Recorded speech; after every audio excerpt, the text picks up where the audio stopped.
Hello, good morning. অনেকদিন পর আজ ভাবছি তোমাদের সঙ্গে একটা মিনি ভ্লগ শেয়ার করি। দিনটা ছিল আমার নাইট অফের দিন। সকালবেলা ডিউটি থেকে ফিরে স্নান সেরে রেডি হয়ে নিয়েছি আলিপুরে যাওয়ার জন্য। আর সেই দিন ওয়েদারটাও বেশ সুন্দর ছিল, ঠান্ডার দিন, তার মধ্যেই রোদটা কিন্তু বেশ ভালো লাগে। আর এইদিকে রান্নাঘরে এসে দেখছি মা সকালের খাবারে অনেক কিছু রান্না করছিল তাড়াহুড়ো করে। বেগুন ভাজা, সয়াবিন, এদিকে করেছিল ডাল, একটা ঝোল শাক, আর করেছিল একটা চচ্চড়ি। আর এই সব কিছু আমাকে আবার প্যাক করে সঙ্গে দিয়েও দিয়েছিল, যেন আমাকে রুমে গিয়ে আর রান্না করে খেতে না হয়। তো এই যে বলতে বলতে পৌঁছেও গেছি রুমে। আর ঘরে এসে সেদিন সকালে বাড়ি থেকে কিছু খেয়ে আসা হয়নি, তাই বর আমার জন্য রুটি তরকারি নিয়ে এসেছিল। তো সেটাই এখন খেলাম, আর খেয়ে ঘর গোছানোর কাজে লেগে পড়লাম। যেহেতু অনেকদিন পর পর আসা হয়, দুদিকেই যেহেতু আসা যাওয়া করতে হয়, বুঝতেই পারো ঘর তর এলোমেলো থাকে, তাই যেটুকু আমার পক্ষে করা সম্ভব তার মধ্যেই আমি এই ঘরটাকে নিজের মতো করে গুছিয়ে রাখার চেষ্টা করি।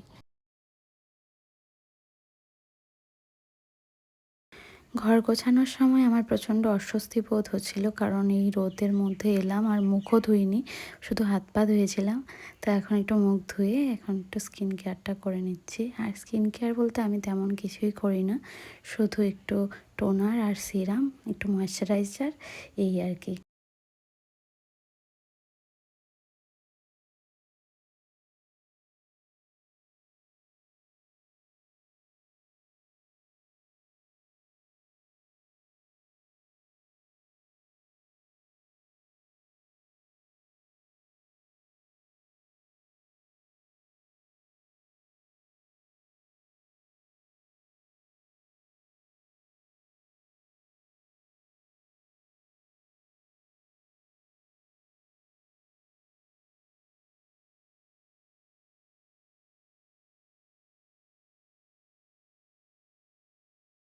আর লাস্টলি আমি এখন ঘরটা ভালো করে ঝেড়ে মুছে নেব, তাহলেই আমার কাজ কমপ্লিট।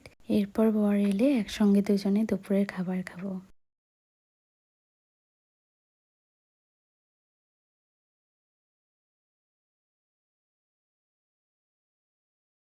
খাওয়া দাওয়া শেষ করে আমি একটু রেস্ট নিচ্ছিলাম দুপুরের দিক করে, তখনই আমার বর হঠাৎ করে ফুচকা নিয়ে এসে আমাকে একেবারে সারপ্রাইজ করে দিল।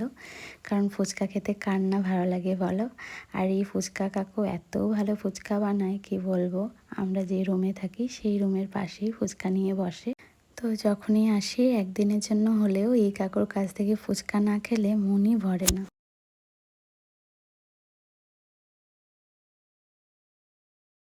এখন আমি নিজের সাথে একান্তে খানিকটা সময় কাটাবো, যতক্ষণ না অবধি বর আসে। কারণ ও তো গেছে ডিউটিতে, ওর আসতে এখনও অনেকটা সময় বাকি। তো এই ছিল আজকের একটা ছোট্ট ব্লগ। ভালো লাগলে লাইক, কমেন্ট, শেয়ার করে দিও। তোমাদের সাথে দেখা হচ্ছে নতুন কোনো একটা ব্লগে। ততক্ষণের জন্য বাই।